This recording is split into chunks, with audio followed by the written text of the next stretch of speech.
All right, 97.7 Outlaw Radio FM listeners, we are live in full effect right here, right now, and we got South Central's finest, man. We got Dizzle right here of the Murder Squad live on the line. How are you doing this evening? I'm good, man. I'm chilling. How you? I'm doing pretty good, man. I'm doing pretty good. I gotta ask, man, how's everything out in California with this whole pandemic? I heard that you guys actually opened right back up fully, man. Congratulations on that. No, not fully, but we almost there, man. But it's still, you got to be cautious. I'm still keeping my mask on. I don't blame you on that one, man. Down here in Canada, we're actually on a province-wide lockdown. So we're actually at a stay-at-home order. So we're still at the beginning of things. So it's good to see that people I know worldwide are at least getting back to normal and kind of getting a normal life back. It makes me feel better, at least knowing that it's only us that's making the wrong choices. Yeah. But I gotta ask you, Dizzle, man, because you came here to talk about music, not Corona. You know what I mean? So I gotta ask you, man, like taking you back to the beginning of your amazing career within the music industry, like what actually inspired and sparked yourself, Dizzle, to actually get into the music industry initially? Well, what got me into music was, just listening to rap, and, from the beginning, Fat Boys and, Run DMC and all of that is what really got me. And what made me start wanting to rap was watching Crush Groove, man. The scene when LL said boxing did radio, that scene right there, that got me. That did it for me. And I was like, okay, this is something I want to do. And I gotta say, man, you were damn good at it as well, man. And also in the early '90s, you were actually a part of the rap duo alongside Tommy Y called BWF. I was wondering, man, what's the story behind that phenomenal duo? And of course, how did yourself and Tommy initially get connected? Well, we originally got connected. We was in this organization called Campus Life, and back then X Clan just happened to be out. I'm rapping the X Clan song. He seen me rapping it. We connected because he was an X Clan fan. And then all of a sudden, we was like, we walking down the street and was rapping, met this lady, and she was like, "You guys are rappers, yeah." And we, from that moment on, she wanted to be our manager, so we started rapping together. And that's when we started putting our heads together and making music, and came up with the name BWF, which means Black Women's Fantasy, and we went from there. And I gotta ask you as well, man, did you guys actually put out any records at all? And if so, are they still available out there today to actually snatch up some copies? I wish, man. Under that moniker, we did not, because we pretty much we met South Pride and South Central Cartel. We became part of the Murder Squad. That's why if you ever listen to their first CD when South Central Madness, when Havoc was giving the shout out and you say BWF, he was talking about us. But unfortunately, he ended up getting killed before we even got a chance to put out any music under BWF. So that's pretty much what happened there. And then I just pretty much had to go solo from there. And I want to say first and foremost, man, my sincere condolences on that, man. It must have been a terrible time, and never a good time to go through. So my sincere condolences to you pertaining to your brother. Yeah, appreciate it, man. Appreciate it. But as you mentioned a few moments ago, the South Central Cartel and whatnot, I was wondering, how did yourself actually get connected with the South Central Cartel? Like, how did you meet Big Prod and the rest of the guys? Well, their sister Pee Wee, she lived because we from Compton. Their sister lived in Compton. She had moved to Compton in I think around 89, 90. I can't remember exactly which year. And they happened to be. They would come over, and she braided hair, and she braided my sister's hair. And so by them talking and having conversations, they pretty much, we figured out that they rap, we rap, and it pretty much went from there. It was like a mini audition type thing for them because we were still trying to get there. They was on their way already, and but hadn't put out any music under South Central Cartel yet. They had a deal, but they hadn't put it out yet. And they liked the way we rap, and like I said, they put us on the Murder Squad, and we went from there. And when we're on the topic of the Murder Squad, in '95, the Murder Squad actually released the record nationwide. And if you don't mind me asking, like, why weren't you actually featured on that record? And do you think someday there's actually going to be a second Murder Squad record in the future?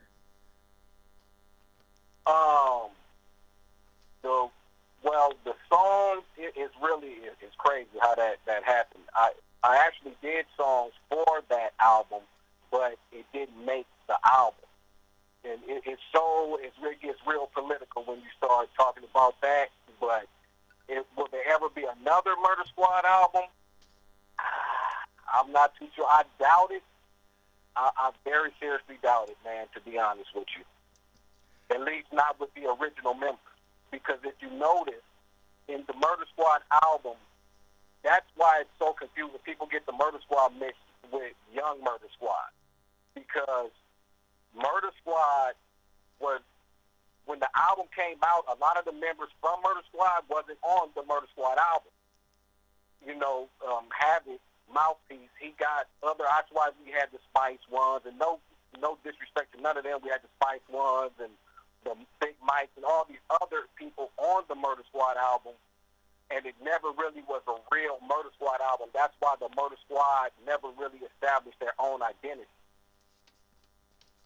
Seems justifiable. Like, I knew when I asked that, I figured there probably wouldn't be a second one, but at the end of the day, you never know when talented artists like yourself are really putting stuff together, right? Because I know Big Prod and the rest of the SCC camp, including yourself, man, are still putting out huge records, man, still to this day. You guys are steadily working. Yeah, man, you know what I mean? Because all it takes is that, that one wave to really catch, because, all we do is put out fire. It's just once the masses hear it, we'll go from there. And also, taking you into the Millennium area, man, January of 2012, you actually posted a photo of yourself alongside fellow West Coast hip-hop legend Ice Cube. I was wondering, how did yourself and Ice Cube get connected? And of course, what's the story behind that phenomenal photo? It was the Lakers had won the championship, so every time they win, they have like a meet and greet fan type thing, and so he just happened to be there, and I had got invited to go as well, and that's how we ended up taking that photo. And I gotta say as well, man, I think Dizzle and Ice Cube together on a joint would be absolutely phenomenal, man. I really think that right there would be like the song of the year, most definitely, hands down. Oh man, speaking into the universe. Cube, you listening? Let's make it happen. I'm gonna be honest with you, Dizzle. I don't think Ice Cube would listen to this, but hey, if he does, nudge, nudge. Let's make it happen. Hey, you never know. But also as well, man, you were actually featured on the Lost Tapes Volume 1, actually, that was presented by SCC on the song Do or Die Funk. I was wondering, what's the story and inspiration behind that phenomenal song? And of course, where can our listeners actually buy or stream themselves a copy of that song today? On South Central Cartel Presents the Lost Tapes. It's on there. They can get it on iTunes. And that's the thing. It's Dizzle is one. I go by many names. When I started off, it was Daddy D, and then that's why on my social media you'll see Daddy Dizzle 723. That's that's what I go by. But when my rap nowadays is Dizzle. But that song, if you was to look up South Central Lost Tapes, it'll show up, and it's under Daddy D, because that's an old song. And that song, honestly, what's so funny about that song, man, we was experimenting when we did that song, and it just happened to come out like that. And also as well, because it's called like the Lost Tapes, so like right there it indicates that they weren't recorded in that year, or like kind of like a normal studio record. So when you said like your song was old, like what's the criteria? Like when do you? Like, I know you probably recorded tons of songs throughout your career, but do you actually know exactly kind of what year that song was actually initially recorded? That song probably I would say maybe around 94, 95, maybe somewhere up in there, man. That's most definitely digging through the crates on that one. Yeah, definitely. But also, man, May 29th of 2020, yourself and the Prodigy Project, for the listeners that don't know, that's Cali Pitts and so Big Prod and Young Prod. You guys did a song together called Good Times featuring Yetta Brown. I was wondering, how did you guys get connected with Yetta? And of course, what was it like working with such a gifted singer like herself? Oh man, she put the funk on that song, man. She brought it all together. We met her through Devious. You know what I'm saying? That's how we met her, and pretty much, man. Prod made that beat, man. That beat was just funky, and then Callie put the hook in the verse, and it just all started from there, man. And it all came together. And like I said, when she came, she put the stank on it, and it just, man, I love that song, man. I'm gonna be honest, man. Yetta, I'm gonna say this. Yetta can most definitely make an angel cry, dude. I'm telling you, she has such an amazing singing voice. Yes, she does. She really does. And also your most recent release came February 12th of this year, where you released the song "Tattoos" featuring the one and only Big Prodigy. I was wondering, what's the story and inspiration behind that amazing song, and of course, where can we actually snag ourselves a copy of that today? That's on all platforms. All you gotta Dizzle Tattoos, and it'll come up, and you can buy it, stream it, whatever you know your preference. And pretty much the inspiration behind that is like pretty much like what the hook says. You know what I'm saying? The many secrets of our life is embedded like tattoos. The dues that we choose subdues the avenues. We dwelling in the devilish acts of life's card. It's hard to maintain, but not hard to hide your scars. Which is, you know, we get tattoos that represent all the elements and everything that goes on in our life. And that's pretty much what the inspiration of what that song is about. It's just the different things that, you know, people wonder, like, what's that tattoo mean? It means something to that person. It's something that happened in that person's life. And that's what tattoos is about. And I'm gonna be honest, man. The moment I actually first heard that song, man, I was so drawn to it, man. I mean, me and my wife, we've been driving around in the ride, man, and cranking that up and just spinning it for the whole neighborhood to hear, man. I love the meaning behind it, man, because unfortunately nowadays, man, you don't get real music substance like that. You really have to listen to legendary artists like yourself or go underground just to get that substance, man. So I just gotta commend you, man, for still making amazing songs like that that individuals can really not only ride to, but also at the same time just relate to. I appreciate it, man. I really do, man. It means a lot.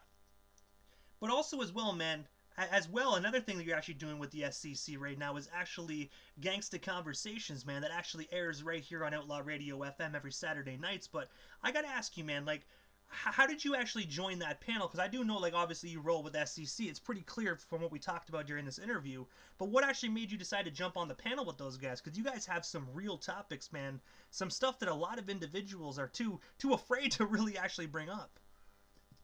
Yeah, I know. It's funny. It's been a idea that Prod and Cali been throwing around for a while. You know what I mean? Actually, for years. They thought about it, and then for some reason last year we just was like, you know what, we gonna do it. So we just started like brainstorming, getting equipment, and you know trying to make it happen. And we've been pushing it ever since, man. And we just trying to bring a different perspective. You know, a lot of the podcasts interview people. We do that maybe once or twice, but ours is just pretty much headlines and street shit that that we speaking about that's going on. And I gotta say that I really enjoy watching you guys, man, because it's never a dull moment. Like, it's not like some podcasts that have like a script they go through. With your stuff, it's like you don't know what you guys are gonna talk about next. You know what I mean? And it's really cool how you guys have those arguments amongst each other, but you guys still keep it civil. You know what I mean? At the end of the day, so I really do like what you guys bring to the table, and you're really speaking up for things that a lot of people don't talk about. Like the media tries to hide, and you guys say, you know what? Excuse my language, but fuck that, man. We're actually going to bring this up and we're going to tell you about it. I like that about you guys. You keep it 100% 24/7. Yes, sir, man. I mean, that's the only way, man. I mean, because it's so much going on that, you know, the media don't talk about, or they'll give you half of it. No, we're going to bring it to your face, whether it's uncomfortable or not. We're going to give it to you. And I do want to let the listeners that are listening, if you want to catch some of the old episodes, you can tune in Saturday nights here on Outlaw Radio FM. But if you want to listen to the new episodes, you got to go to their YouTube channel or catch them live on their Facebooks. Yes, sir. But I got to ask you, Dizzle, what is next for you, man? Like, I know Tattoos right now, you're pushing that record, and I got to say, the campaign for that is going phenomenally. But other than that, what is next for you? Any new music? Anything I happen to miss during this interview that you still want to talk about or promote while we still have you here live on the Canadian airwaves? Man, I'm working on some things. We got the Gangster Conversation. We actually doing songs for that, and we got a song that's coming. We've been playing it recently on the new episodes. I'm working on an EP, man. I want to put together an EP and give some people more of me and more to listen to, where they can vibe to, man. And you know, hopefully I touch some people. And as well, one thing I wanted to say, you know, rest in peace to my nephew. He passed away yesterday in an unfortunate accident. Lay 3, Little Lay, Big Lay. I love y'all. You know what I mean? But you can follow me on at Daddy Dizzle 723. And man, I'm gonna give it to y'all. And I gotta say, first and foremost, man, my condolences. You know, I seen the post on Facebook, and I just want to extend my condolences pertaining to that matter, man. I'm so sorry to hear about that. I appreciate it, man. It means a lot, trust me. But I gotta say, first and foremost, Dizzle, thank you so much, man, for just taking the time of your busy evening and sliding into the 97.7 Outlaw Radio FM airwaves, man. It was an honor to have you on, man. It's an honor to be able to air your guys' show every single week, and I'm just looking forward to building with you individuals more, man. Thank you so much again for taking the time out of your evening. Yes, sir. Anytime, man. You know what I mean? You could have me, and I'm there, man, and I'm going to keep pushing music to you. Trust me. Hey, most definitely. If you send it, brother, I'm most definitely going to spin it. And also, man, anything you need as well, don't hesitate to reach out, man. I got you, and I appreciate you. All right. Thanks, brother. You're most certainly welcome, brother. Have yourself a wonderful night. You too.